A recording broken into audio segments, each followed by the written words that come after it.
You are listening to Lighthearted, the official podcast of the United States Lighthouse Society.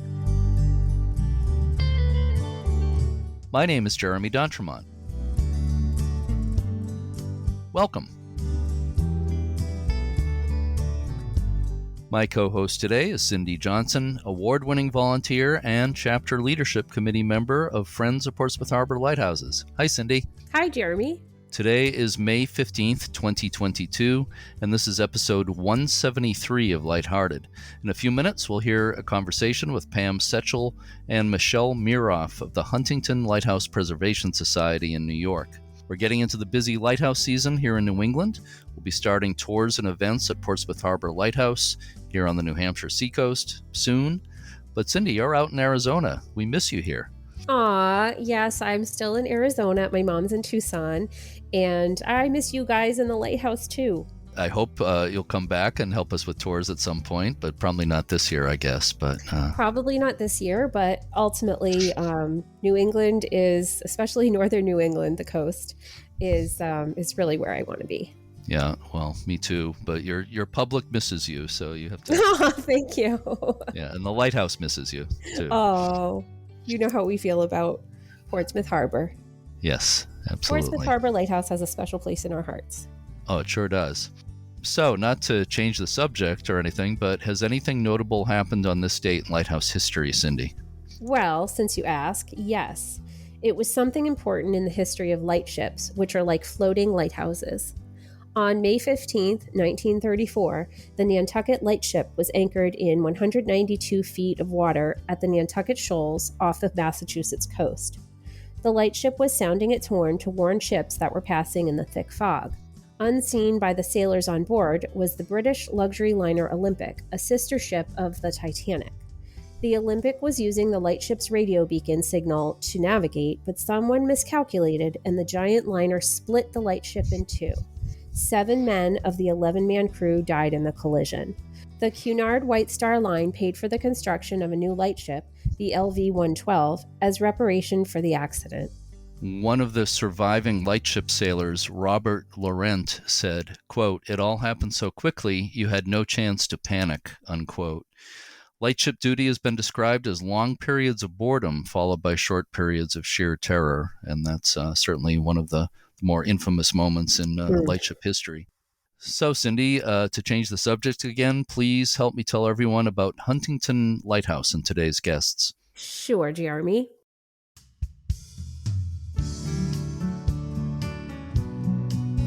In 1857, a lighthouse was built at the tip of Lloyd's Neck at the entrance to Lloyd Harbor on the north shore of Long Island, New York. Lloyd Harbor often served as a place of refuge for ships escaping rough conditions on Long Island Sound. The first structure, known as Lloyd Harbor Lighthouse, was considered inadequate. A new lighthouse to serve mariners entering Lloyd Harbor and adjoining Huntington Harbor was established in 1912. Built of reinforced concrete, the Beaux Arts style of the Huntington Harbor Lighthouse makes it look like a small castle. The light station was staffed by keepers of the lighthouse service and then the Coast Guard until 1949 when it was automated. After automation, the structure fell into disrepair. As a result of a 1983 survey, the light was deemed unsafe for the Coast Guard personnel who serviced it, and it was considered too expensive to repair. The Coast Guard considered demolishing the lighthouse and erecting a steel tower in its place. In 1985, a group called Save Huntington's Lighthouse was formed to save the structure. Now known as the Huntington Lighthouse Preservation Society, the group continues to enlist volunteers and raise funds for ongoing preservation work. It was discovered in 2008 that the foundation of the lighthouse was badly deteriorated, and a major restoration has been completed in recent years. Pamela Setchell is the president of the Huntington Lighthouse Preservation Society, and she's also the owner of a consulting company with more than 22 years' experience enhancing corporate and commercial websites and printed products through photography. Also joining us is Michele Miroff, who is the Huntington Lighthouse Preservation Society's recording secretary. It was a pleasure speaking with Pam and Michele recently, and let's listen to that conversation now. I'm speaking today with Pam Setchell, who is the president of the Huntington Lighthouse Preservation Society in New York, and also Michele Miroff, who is the Huntington Lighthouse Preservation Society's recording secretary. Thank you so much for being with me today, Pam and Michele. Thank you. You're very welcome. So, Pam, let's start with a little bit, actually, for both of you, I'd like to start with a little bit about your personal involvement, how that all got started. Pam, what led to your involvement with the Huntington Lighthouse Preservation Society? Well, actually, I was involved before it was the Huntington Lighthouse Preservation Society. Mm-hmm. I grew up here, grew up on the water. I used to be one of those kids that would get on a boat and we'd creep out there and kind of crawl up on the rocks, going back, in the 70s and early 70s. And then the family that started this, the Harringtons, I grew up with them. And so when they started it and the lighthouse was scheduled for demolition, we had found out about it all coming back from a sailing trip in Maine. And it was quite an epic sailing trip. That's a whole podcast in itself. And when we did get back, it is an interesting one.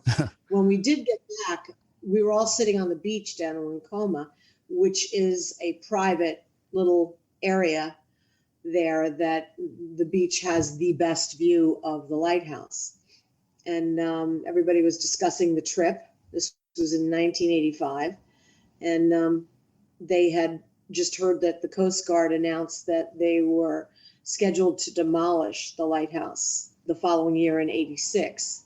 And so everybody was horrified. I was too, but then I was living overseas. And I chimed in on the conversation, but then I eventually left.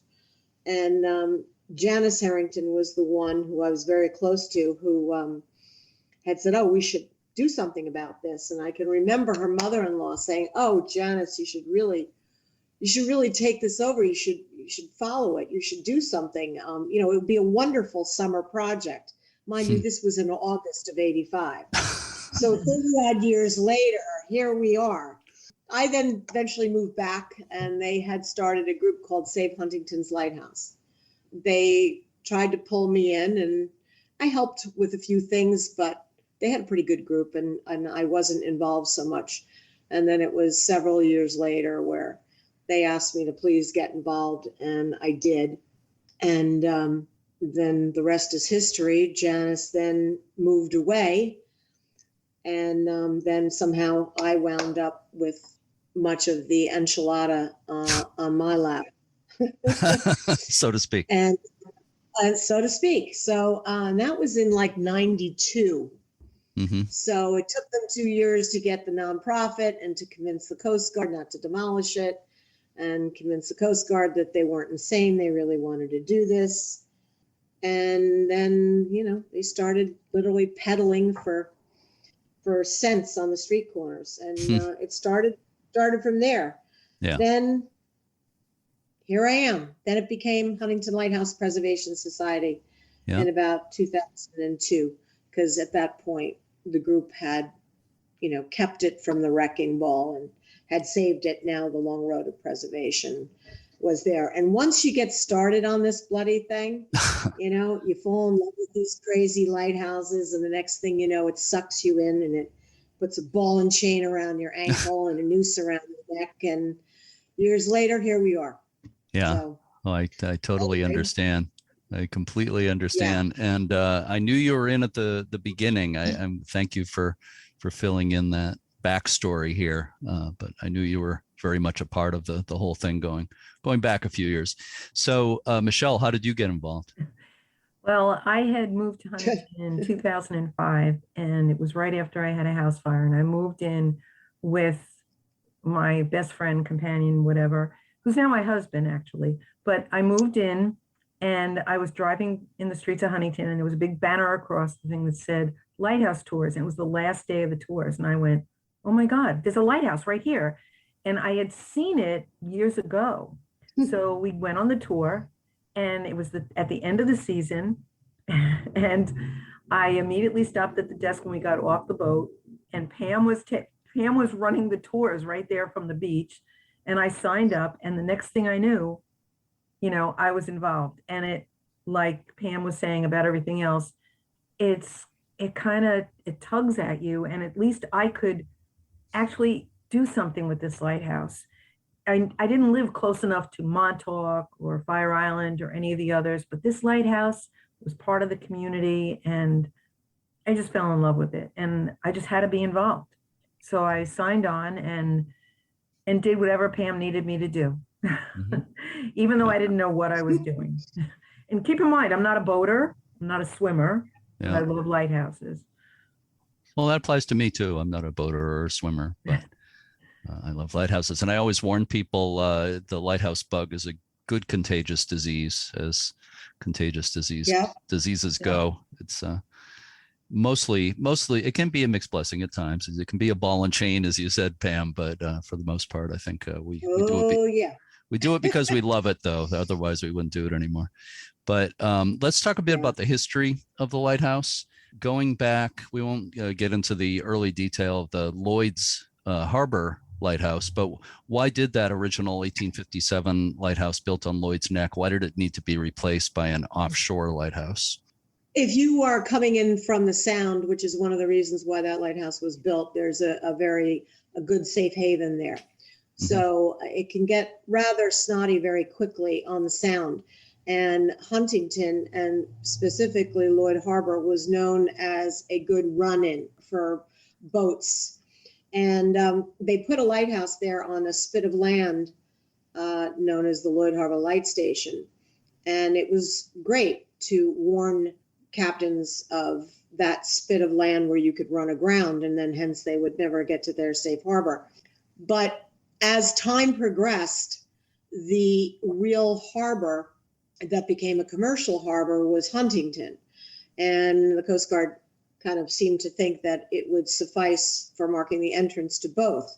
The only problem is that if you continued and you cut it short, you wound up on not only in low water, but low water that had gigantic boulders in it.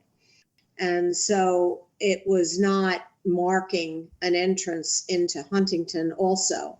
It almost caused more issues. So the lighthouse keeper in Lloyd Harbor then had started to petition the Coast Guard as early as, I believe, 1896 or 7, stating that, this was not helpful to guide mariners into Huntington Harbor, and recommended a new light station. And I guess with government, as they do, they ignored him for quite a long time, and then finally saw the light, and in 1907 appropriated funds to start to build the Huntington Lighthouse at a new location. Mm-hmm. And this lighthouse guides well into both harbors, both Huntington and also Lloyd Harbor. Mm-hmm. So that's how they wound up, started with the first one and ended up with the second one. Right. And I understand the old one, the original one, the Lloyd Harbor Lighthouse, lasted a while. It wasn't torn down right when the new one was built, right? What did happen to that lighthouse? It lasted until 47, and then there was a fire in it. And it was a clapboard structure, wood structure, with a brick tower and a brick chimney. And they reckon that duck hunters had gone in there and started a fire in one of the old fireplaces. And I'm sure it had debris or whatever in it. And consequently, the whole place went up in flames. The only thing left standing was the tower and the chimney. And then in 1973, that collapsed. So it's a shame, because it was really quite pretty. Yeah, it was. I've seen pictures. So people often refer to the present lighthouse, just to confuse things. They refer to the present one as Lloyd Harbor Lighthouse. But correct. Am I correct in saying that the proper name is Huntington Harbor Lighthouse? Well, it was actually the Lloyd Harbor Light Station. And when we took it over, then Janice Harrington petitioned to change the name to the Huntington Harbor Lighthouse, basically to separate it from the two, because the first one really marked the entrance to Lloyd Harbor and Lloyd Harbor only. Mm-hmm. And this one was built really with the thought in mind to mark the entrance to Huntington. And then it also inadvertently would mark Lloyd Harbor also. Right. So she petitioned to change the name, and it was changed. Oh, okay. All right. I actually Wasn't clear of that part of it, so that's good to know. But I know it appears as both on various websites, but by both names, so it can get a little confusing. But we'll refer to it as Huntington Harbor Lighthouse. So, is there anything that you would say is unique or unusual about the style of Huntington Harbor Lighthouse, the architectural style?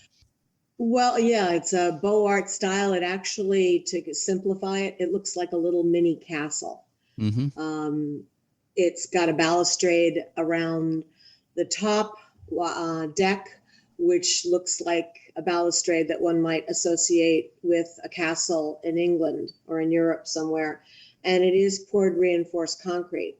So it's a very, very unique looking structure with a gigantic deck on top, which is considerably different than, the vast majority of lighthouses that exist out there. It's rectangular, it's very boxy and square. So it's not what everybody tends to think of as that beautiful round spiral type lighthouse with a keeper's quarters at the bottom. But it's quite unique looking, and it's a little short, squat lighthouse out in the middle of the water. It's not very tall. Unfortunately, they never were allowed, or they never did paint it. So being that it's poured reinforced concrete, sometimes you just don't pick it out off the horizon very easily. Mm-hmm. Yeah. We'll talk a little bit more in a few minutes about the preservation of the building and how it's held up and that kind of thing. But just a little bit more about the history. If we could talk a bit about the human history. It was a family light station, right? You had keepers. Yes. Was it a single keeper station, or were there multiple keepers? It was a single keeper station. Mm-hmm. And then on occasion, it was a keeper and his wife. There actually were two families that were out there. One was a sizable family, but that was in the days also when the old lighthouse existed. And then there was another family with a wife and a baby and a child. Mm-hmm. I have no idea how they did it, but apparently they did. Yeah. Is there anything that stands out for you? Any stories of the keepers there and families' life at the station? The first lighthouse, we received an incredible recap from one of the keepers that had been there, actually from the daughter, the eldest daughter. And they talked of when the heat went out and how cold and drafty it had been, and she hated living on the lighthouse. And she said that her life started at the age of 17 when she could get off. But how it had gotten so cold that when they went to the crib, that the blanket had been damp and literally the corner of it was frozen. And I can tell you that left a lasting impression in my mind. Yeah. A lasting impression. And then there was a keeper that passed away, I guess about 6 years ago, who used to tell us the stories of how it was to be out there by himself. And there were times that the fog rolled in, and he remembered one time where it was foggy the bulk of 2 weeks, and about how crazy it was having to get up every 2 hours to 2.5 hours to look outside to see what the conditions were, and run downstairs in the basement and wind the cuckoo clock-like mechanism and listen to the gong, which was really only one level above him, for the next 2.5 hours to again reassess the situation and do it again. And so he talked of that and told of some stories and about how he couldn't even get off at that time, and about how when it was great and they ate lobster and fresh fish, and those were the glorious times. And a lot of the stories that I heard, some were horrible and some were pretty amazing. And it was very different between the two lighthouses, very different, because the other one was somewhat on land. Yeah. Michele, did you want to add something? Yeah, only because I enlisted the help of our historian, Steve Eckers, and there is rumor of it. Nowhere does it appear in the logs However, Albert Einstein would summer in 1937 right on West Shore Road, which ironically is the road that we go and to our beach to take our boat to the lighthouse. And apparently, I don't know, I don't think it was that dangerous because he would have reported it, or else it was just bragging rights later. But apparently, Albert Einstein probably did tip over the boat or something. He had his own little sailboat. And apparently one of our keepers rescued him. Fished It's a rumor. Oh, wow. I don't know how, but it's a cool rumor. And he did really summer on West Shore Road at a woman's house named Maud Klotz, Klots. Okay. 1937. So, and I just think that's a pretty cool story. It is. Just actually, the keeper, the keeper that was a substitute keeper, Louis Anderson, who passed away about 5-6 years ago, did speak of the story, and he did kind of lay down his fist and say that did happen. So I don't know if Louis was the substitute keeper at that time, but he spoke with great conviction, having not consumed his martini, saying that yes, that did happen. Did Einstein consume a martini, I wonder, before or two? Before that? I think if he was hanging out with Louis, he probably did. Yeah. Well, just because he was a smart guy doesn't mean he was a good boater. So, but anyway, that could happen to just about anybody in the right circumstances. So that's quite a story. That's amazing. Anything else that springs to mind about the human history about keepers and families? Pam, didn't someone, they actually, a lot of times the families were on shore and they would send their son or something, he'd come out to help and would have to take a bicycle on the boat to the shore? Well, yes, we have pictures of one of the families that lived there, and it's amazing what they carried back and forth, because they would, bring a bicycle, and of course they were all like minstrels. They had their musical instruments and floating models and all sorts of cool things. But yeah, they would transport a bicycle back and forth. You would have thought that you wouldn't have had to worry about it if you left it on the beach, but I guess that wasn't quite the case. We have pictures of all this paraphernalia up on the keeper's landing being stored, in addition to the rowboat that they would hook to the davits. But yeah, they were very, very creative out there. They were all musicians. There were several cats that lived out there. There were cat stories. Swimming cats? But outside of that, not that I know of, but I think that they were kind of enjoying themselves down in the rock catching fish. Yeah. No swimming cats, but there were 3 big fat cats out there.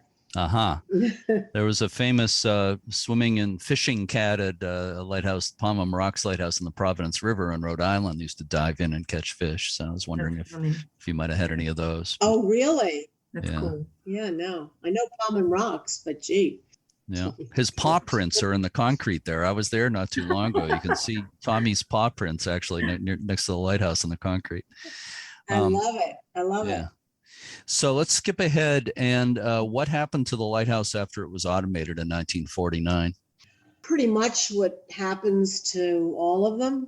It kind of, started to fall apart and fall into disrepair, and they're always put out in these places that are exposed to the elements in the worst way. And the Coast Guard didn't really maintain it. They maintained the navigational aids, but as far as, the paint on the windows and the doors and all that, it was all let go. So by the time that I had moved here and was on the water, I moved here in 1966, and I think I laid my eyes on the lighthouse for the first time in probably 1968 or 1969. It looked like, an abandoned kind of hunk of concrete, with boarded up windows and all that. So it rapidly declined. Hence the decision to demolish it. Half the roof was gone.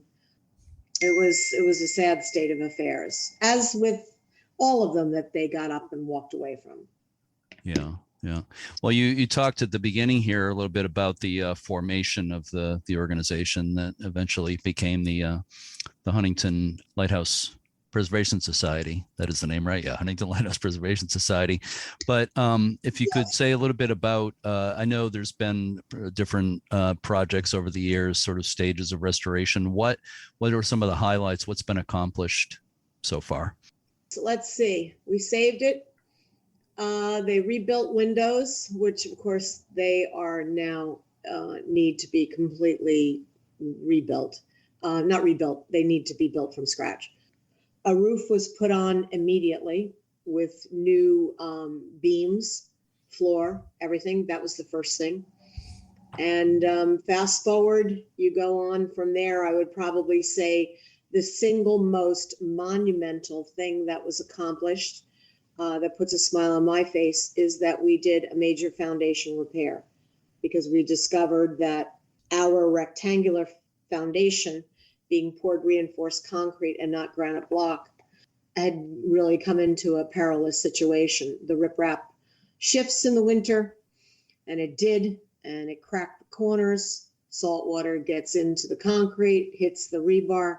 The rebar now starts to expand, and all the concrete started to disintegrate. And we then had a foundation that had tons of exposed rebar. In some cases, the rebar wasn't there anymore. It had rusted and fallen off.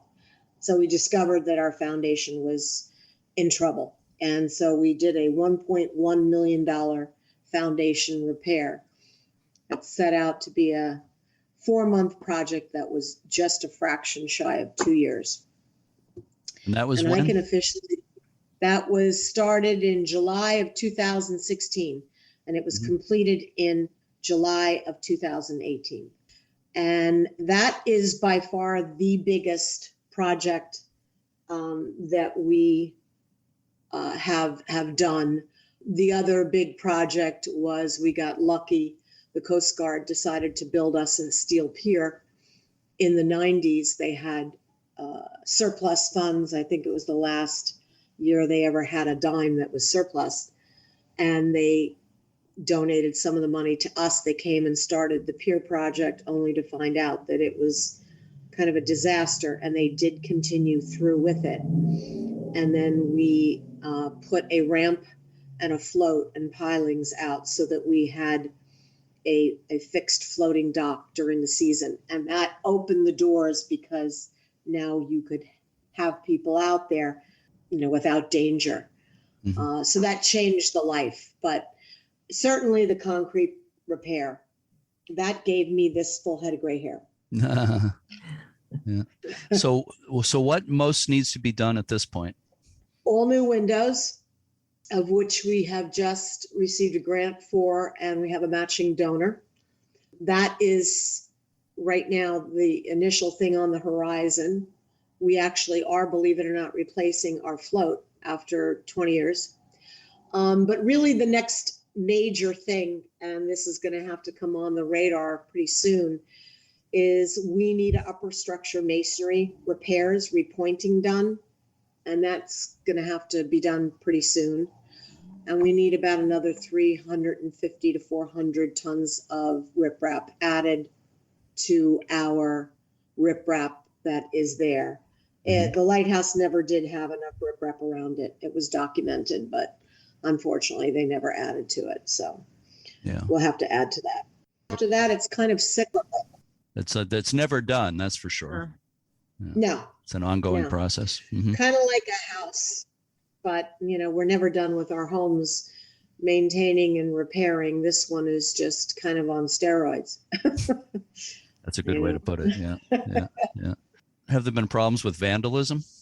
Surprisingly, no, until recently. We had some vandalism where they came and they broke into the lighthouse and hung political flags, banners up from the top, and they busted up the original door frame, which is obviously old. It was quite attractive, And they made it a point to jam the lock, toothpicks and glue. So when we thought we could undo that quickly, that didn't happen. So that was well, it's certainly one of the worst. Nobody has really, a couple of rocks through windows, but surprisingly, no. And I almost don't even want to say that out loud for fear I'll jinx myself. We've caught people out there, but otherwise, no. I have to say we've been really, really quite lucky, very fortunate. We should mention our squatters, our honorable squatters that recently inhabited our lighthouse. Oh, yes. Yeah, we had a cute little furry couple that decided that they wanted to live out there. Those kinds of squatters. Yeah. I feel like I want to guess what animals we're talking about here. Yeah, go ahead, guess. Yeah. Not otters. Keep in mind. No. Oh, no. These are little winged creatures. Winged creatures. Keep going. I thought you said furry, so that was leading me towards the mammal side of things. But eagles? Feathered friends. Close. Some kind of hawks or something? Yeah, we acquired birds of prey. A young osprey. Osprey. Mm-hmm. Yep. I actually called the U.S. Lighthouse Society. I actually called and got, I think, Jeff Gales and asked him, what can we do? And that was before we knew what was going to happen. And I started reading up on it. But even though I had no control over that, I was just curious, like, what do you do? What do you do? So I called Jeff and he said, whatever you do, don't tell anybody. Yes. Well, and here we are. But it was too late, though. Yeah, it's solved now, right? Is it? Well, it's solved. It's interesting. Our logo changed that summer, which was last summer? Yeah, it was last summer. Our logo changed. And so you may be a little confused by that comment. Can you see this okay? I can see it. Our listeners can't see it, but it's you've got an osprey or an osprey nest on one side and a flying osprey by the lighthouse. That's cool. We had learned that the osprey, as they always try to build something on top of the lighthouse, and legally you can remove it as long as it's just the beginning stages with no egg or anything. But we had a boat issue and the weather was kind of crummy last year and I never made it out there. And then they said, oh, no, that's nothing. Forget it. The wind blew it away. And I was like, okay, good. And then somebody happened to say they were making a home on the steel pier. And I thought, oh, that's not good. And then we had a horrendous storm. Hoped it had gone away, but it didn't. And by the time we could get out there, there was an egg in it. And I thought, uh-oh, we got a problem. Because now we can't hook up our gangway. We can't get on the lighthouse. We are in big, big trouble. And the Coast Guard couldn't get there either. Well, they could. They'd scale the rocks. They'd scale the rocks. When, I spoke with them and they said, don't worry, we'll get in through the rocks. But anyway, thank God, New York State DEC, I spoke with them and they told me of a couple of the options. And because they would deem it a nuisance nest, they had the ability to do something about it. And I said, well, what is that, entail? And then when they told me, I said, oh, no. Okay, hang on. How can we all peacefully cohabitate? Can't we just move it? Mm-hmm. Well, after about 5 days of trying to brainstorm this and figure out where you could put a pole, and if you put the pole, then the DEC could come in and transport the nest and the eggs, we weren't hitting any pay dirt here. And I woke up in the middle of the night and I thought, hang on a second here. What if we build a steel pole out on the granite rock?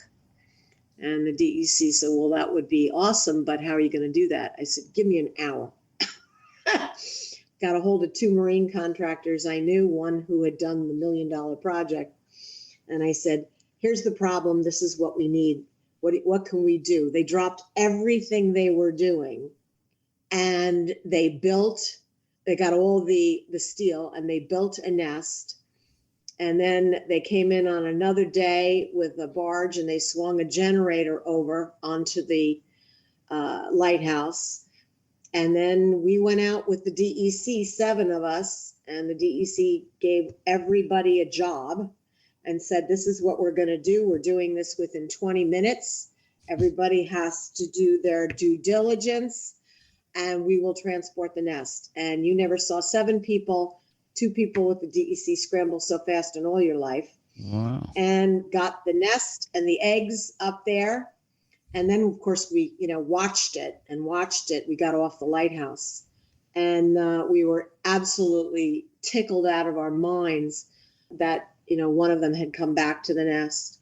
And then eventually the 2 of them came back to the nest. The DEC said it was a young pair. They did not believe the eggs were viable because of where they had built the nest. It was very low to the water and it was cold. And so the eggs weren't viable. But I'm happy to say that we were out there the other day, and one of them has come back, and there could be both of them out there now, but they have come back. So we decided that they've now become part of the logo. I don't know that they're going to be overly happy to see me when I go back out there again, because, when we did go out last year, they were squawking. It was kind of like, all right, look, you built me a condo, but the whole joint is ours. So I don't know. Well, it could be interesting.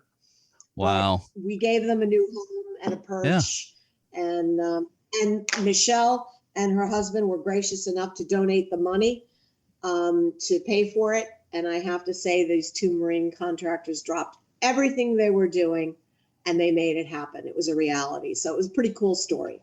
That is a great story. I think we named him Gertrude and Heathcliff, maybe. Okay. Red Skelton. That's Red Skelton. I remember. He made me promise we wouldn't name him. Yeah. I remember the Red Skelton seagulls. He would do the skits. Yeah. Wow, that's a great story. Are you going to have a osprey cam maybe? So people can watch them. That would be cool. We should do I that. would love to do that. I'd like to get a weather cam out there. Mm-hmm. That would also be able to watch the nest. One of the issues is we no longer have our underwater electrical cable, so everything has to be solar powered. Yeah, but that would be good. It would be really cool, because I know people are just dying to see, how they're doing. Who knows? Yeah. Maybe we'll have a whole family out there, which could be good, which could be concerning. well, yeah. I don't know. Yeah. Well, but people love that sort of thing. So it's absolutely a great story. Yeah. So let's talk about there's a unique fundraising event. I think it's kind of your signature event. And I believe, Pam, if I remember right, I believe you're the mastermind behind this, the Huntington Lighthouse Music Fest. Can you tell me about that, how it started and what it is? Well, it actually started as a suggestion from someone that was involved with me for quite a long time, involved with the Lighthouse, who had put together another fest out there when Janice originally acquired the Lighthouse, and where there were people playing music on a schooner surrounding the Lighthouse. But we kept talking about doing some kind of a music fest out there. And I do have to say that I was the person that said, no, you're insane. And I said that for 3 years. And then finally one year I threw in the towel and I said, all right, fine, let's give it a try. And so we had live music, a live band. It was called the Jazz Fest, the first one. And they played from the rooftop of the Lighthouse to a mooring field of boaters. And we put it together in 6 weeks and figured out, let's just see what happens. And there were probably about 125 boats out there. And everybody thought it was the greatest thing since sliced bread. So then the next year we decided to do it again. And those 125 people remembered. And then we put it up on our Facebook page and they became 500 boats. And it grew from there. And the Music Fest now down the pike has grown to approximately 1,500 boats, 1,600 boats that come from New Jersey, Westchester, Connecticut, Rhode Island, all over the place. They'll come in, many will come in the day before or then the morning of, and it's grown to an event where there are approximately 6 or 7 bands that play live from the rooftop of the lighthouse, but now it has become a situation where all of our sound gear, which grew from a few speakers to $500,000 worth of sound gear that we rent, is on a barge adjacent to the lighthouse, but the bands still perform from the rooftop. Mm-hmm. And I do have to say, it's quite a wild, incredible event. And then we have teens, we call them Teens on the Water, and they're young people that go around in Zodiacs. Centerport Yacht Club is very involved in it, and they go boat to boat to boat and hold up ships for bounty and sell the commemorative T-shirt for the year. And people donate money. They pay for the T-shirt, and many times they'll give us a $50 for a $20 T-shirt and keep the change. And we have dog cookies for dogs on board and crazy beads and things that we hand out to children, booty. And we put together a journal, and everybody gets the journal that's about 116 pages laced with historic information and all sorts of info as to what we did last year. And it's become quite a cult following. Every year, though, it's a little bigger. Yeah. And every year I say, I'm never doing this again.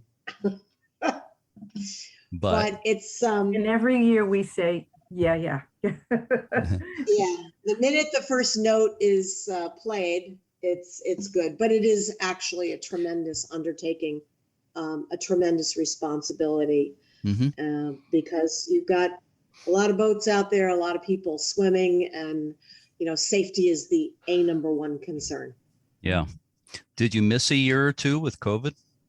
We missed 1 year with COVID, and then the previous year we did not have it for more of some other external kind of reasons that are a bit of a long story. And then we missed 1 year during construction, 2017. 2017. We did 2016. We were surrounded by a barge and a massive crane, but we had it. And then 2017, when they were coming around the third side of the lighthouse, doing the concrete foundation, the fourth side, the keepers, the landing platform, the keepers deck, we called it, it collapsed. So abruptly, we had no access to the lighthouse. So that kind of threw that one right out the window. Yeah. So we had to cancel it. It's happening this year, right? As long as we raise enough money to do it. We've got some. We've got a little bit of a tough road this year because the cost of putting it on has gone up quite a bit, and logistically, it's a tough one, and we have to do things a little bit differently. So we're hoping that, if we raise enough money, it will make it easier.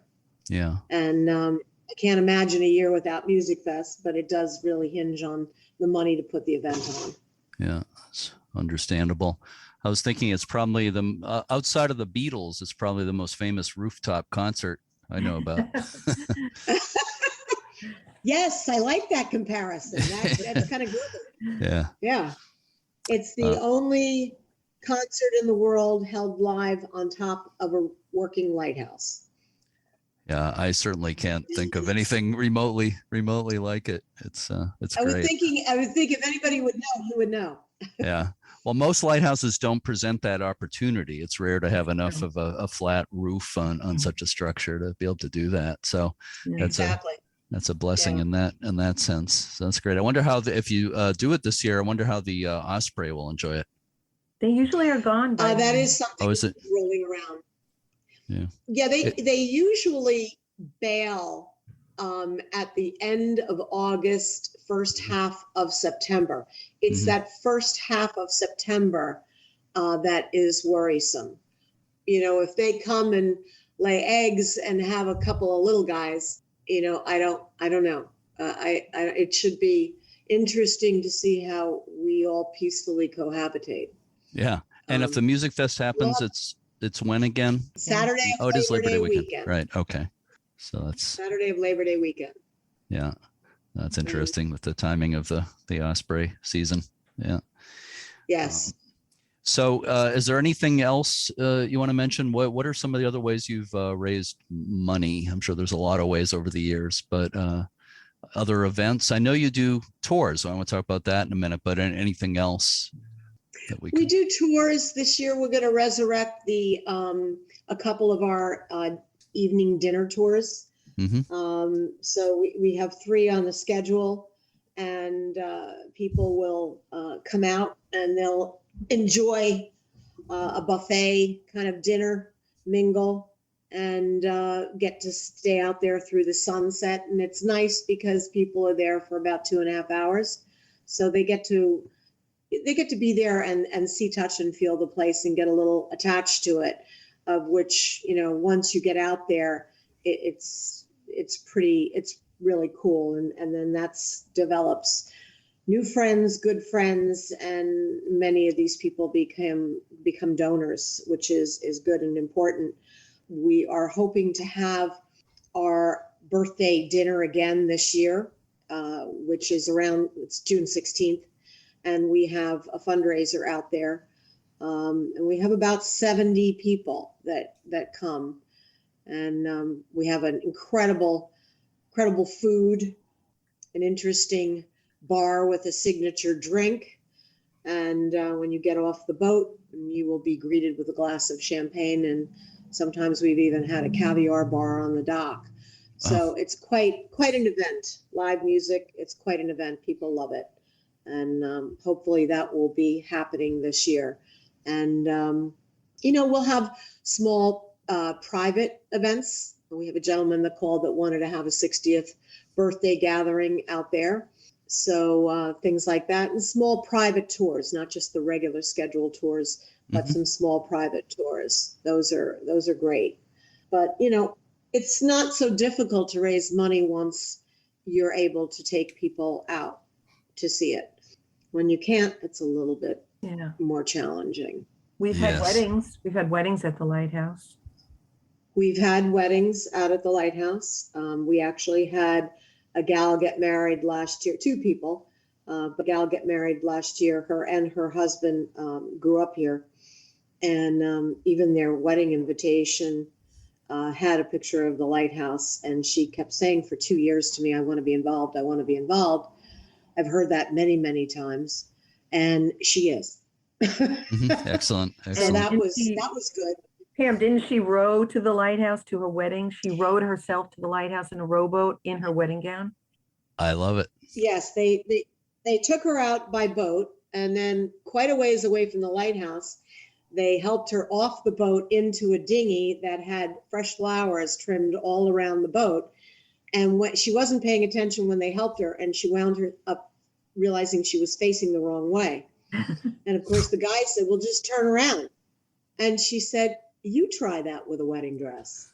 And she got herself turned around, and she rode in some pretty big chop to the Lighthouse, and got up, climbed up to the top, and got married. That was really something. And her guests came by boat. They all stayed on their boats, and family came up onto the Lighthouse, and it was quite a festive day. It was one of the coolest weddings out there. We had another one where they got married on a rainy day, and they got married on the day that they met on a lighthouse tour in the cupola. And they came out in the rain. We all went out in the rain. They climbed over the barge. It was under construction. They came on the barge, and they climbed up to the top, and they got married in the rain. Wow. So we had something else unusual that wasn't a fundraiser, but I would venture to say, I don't know how many lighthouses have this. I got my priest to go out, and he blessed the lighthouse. He created a special blessing just for our lighthouse. And he blessed the lighthouse during one of the tours. And I don't know if there are any other lighthouses that have had that done. I know of services held at lighthouses, like on Easter morning and different, special services, but Cool. not a blessing in particular. It's the first I've heard of that. So They bless the fleet in Gloucester. That's a traditional feast Yes, we celebration do every that year in here. Gloucester Mass. They do it there too. Yeah. Yep, we do that here. Yeah, I was thinking about instituting a blessing of the fleet here Mm-hmm. and having it from the lighthouse and have everybody, do it up at the lighthouse. That could be kind of cool. Yeah. Michele, do you want to just mention again? You were a guest on the podcast. People who listen, or regular listeners, would have heard this a few weeks ago now about the art event with Jan Guarino. But you linked up with the artist Jan Guarino and did an interesting project that has benefited the Huntington Lighthouse. Right? Yes. Mm-hmm. Jan and I are fellow artists at a little gallery in Northport Village, which is a very quaint village if you've never been to Northport. And it's one of the 6 harbors surrounding us. And so I approached Jan and said, I want to do this card. I'd like to do a card with our lighthouse in it. I'd like you to paint it, and I want it to be a winter scene. I wanted it with a wreath. I hadn't decided yet or not. I didn't tell Pam about it right away because I wanted to surprise her, because I didn't want our lighthouse to pay for this. I said, I will pay for this. But I said, I think it'll be really a nice thing to do. So Jan did the painting, and it was her idea to invite some of the board members. She says, why don't you invite your board members and I'll paint it while they watch. So it was great because we had Steve, who's the historian, Antonia, who wrote the book, and we had Deanna, the vice president. Pam, I think, was involved in a shoot of her own that day, so she couldn't attend. But they shared a lot of historical facts with Jan while she painted our lighthouse. And then it just kept growing. And I kept saying, okay, now we can have cards, we can have prints. And that's when it occurred to me, I'm going to reach out to the U.S. Lighthouse Society. And why can't this benefit other preservation societies, even historical preservation societies, maybe not even lighthouses, but historical preservation societies? And it's a way that it could involve something like this, and it can help everyone. Mm-hmm. Knowledge is such a powerful thing. And I think it snowballed, and it was just wonderful. And I mean, Jan was another artist, and she was a friend and an acquaintance, but now she's a really good friend. I love it. I love the whole idea of what you initiated with that, with Jan, and you've turned Jan into, if she wasn't already a lighthouse nut, and I think she was somewhat already, but she's more so now. Yeah. And she's an excellent artist and teacher. Yeah. So she did a great job with the portrait of your lighthouse. And I believe there's 2 different versions. People can get note cards there's 2 different versions of the painting. Correct. Is that right? Correct. We've sold cards, we've sold G-clay prints, and all the money goes to the lighthouse, which is great because of the way it was done. We even had a wonderful gentleman who is the printer for our journal. He's one of our sponsors for Music Fest. And I was going to pay for the printing, and he said, it's for the lighthouse, it's on me. He's a wonderful guy. So all the money is going to the lighthouse. It's not like we had to spend money to buy merchandise to then resell. And, right. That's one of the beauties of this. And so people can buy note cards and prints, yes. Through your website? Yes. What is your website again? HuntingtonLighthouse.org. That's easy. HuntingtonLighthouse.org. And there's other things in the online gift shop as well, right? There's the book that was done, the Arcadia. Is that available on there, or is that? Yes. So can you tell me what's happening with tours this coming season? Public tours, regular public tours.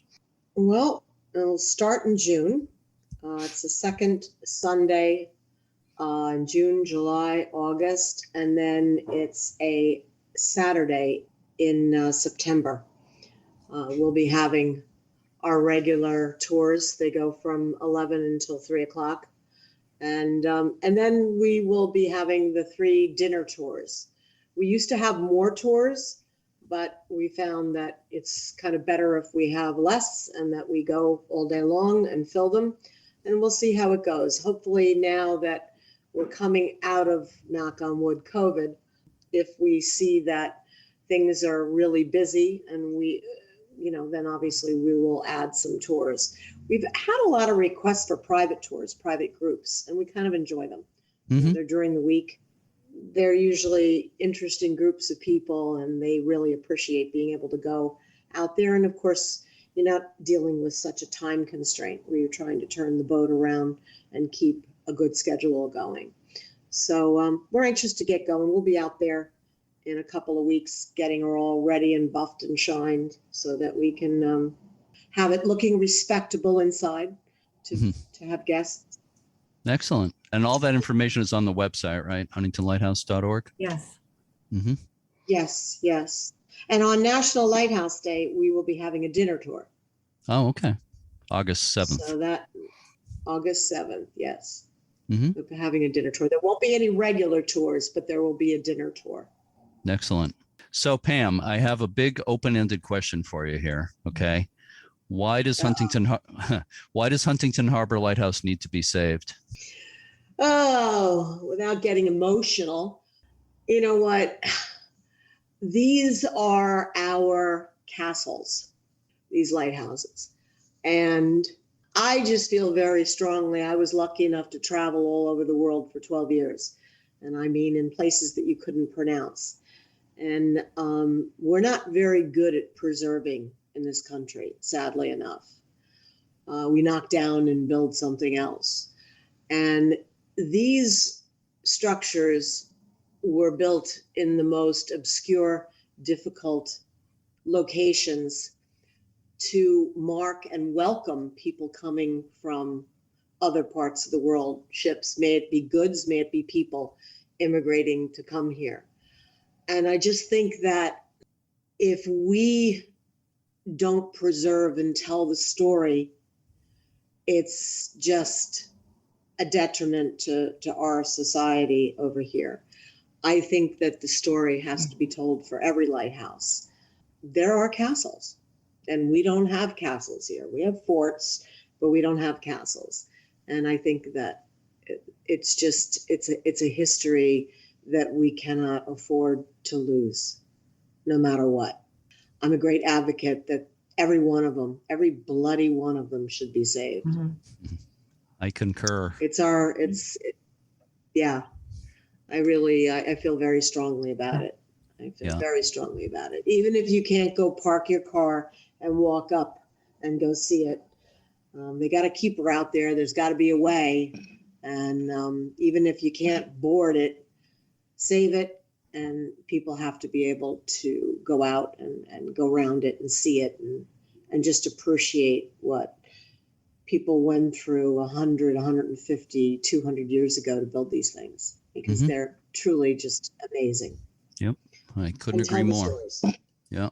So I have one final question. This is for both of you, and maybe Michele, you might want to take this first. This is for bonus points. Okay. All right. The question is, what is your favorite thing about your involvement with the Huntington Lighthouse Preservation Society? I think my favorite thing, and I'm involved in quite a few other volunteer opportunities, everything from our local historical society and also visiting nurse service and hospice. But I find that what is the best thing about it is working together towards a common goal with other people. And just, that's what it's about. It's about being together, sharing, working together, achieving something, because none of us can do it by ourselves. It's teamwork. And I think that's the best thing about it. I wouldn't know about 40% of the people I've come in contact with and learned to know about without the Lighthouse. It's common denominator for a lot of people. And that's, I think, the best thing about it, because it's all about people. Mm-hmm. Pam, you want to take that question? Well, for me, I've seen this lighthouse since the late 60s, and I know what it looked like. And so for me, it's been an enormous sense of accomplishment. I've stuck with it for a long time, and I've beaten many people up over it. But I think probably I've met an enormous amount of amazing people over the years. I mean, amazing people. It's that old, you never know who you're standing or you're in the presence of. I think one of the most exciting things to this day is when people look at you and they are aware of what it is you're involved in, and they kind of scratch their head, or they don't believe it, or they, they're kind of perplexed, or they're amused, or they're interested. But seeing their faces when you get them off the boat and you take them through the lighthouse, and then you say, now people lived here and this is what they did, when just those faces that you see, and you see their expressions when they get to see, touch, and feel it and spend some time out there, that always gives me a hit. Mm-hmm. Always gives me a hit to this day. It's just, and then they look at you and they go, wow, I get it. I get it. The aha moment. So, to this day, it's that aha moment. And to this day, that still gets me excited. And I look at them and I go, so now you think I'm crazy? Some of them still look at me and say yes. Well, but I get it. I think there's such a thing as crazy in a good way. And I think all of us who are into lighthouses maybe have that. I'm not going to say problem, but have that. It's a good problem. It is. It is. Like I said, it's a good contagious disease, the lighthouse bug. Exactly. Yeah. Exactly. Yeah. I want to thank you both so much, Pam Setchell and Michele Miroff. This is absolutely great. And it's wonderful talking with you today. And hope to see you both in the not too distant future. And I need to take a tour of your lighthouse, which I have not done. I'm not sure it's can happen this year, but I'm determined to get there. I will.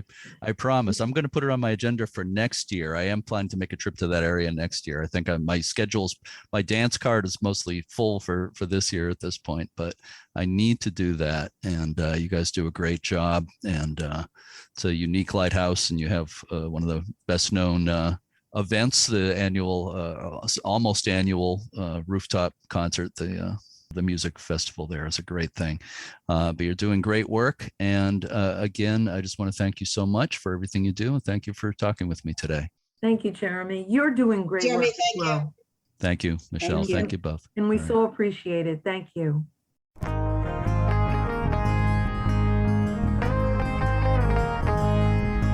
You can learn more about the Huntington Lighthouse Preservation Society by visiting huntingtonlighthouse.org. The book on the lighthouse that's part of the Images of America series can be purchased on the site, as well as note cards, clothing, and other items. In the interview, we talked about the popular Music Fest that's held at Huntington Harbor Lighthouse on Labor Day weekend. The organization is looking for sponsors for the event, and you can read more about it on the website. Thanks, as always, to everyone associated with the U.S. Lighthouse Society. You can learn all about the Society at uslhs.org. And remember that memberships and donations support this podcast, as well as preservation grants and other initiatives. If you listen to this podcast through a platform that allows you to post reviews, please rate and review us. The American writer and philosopher Ralph Waldo Emerson once said, quote, "Live in the sunshine, swim in the sea, drink the wild air," unquote. On the next episode of Lighthearted, we'll be talking about another New York lighthouse, this time on the Hudson River. Our guest will be Patrick Landaway, the modern-day keeper of Saugerties Lighthouse. As always, to all our regular listeners and to our new ones, thanks so much for listening, and keep a good light.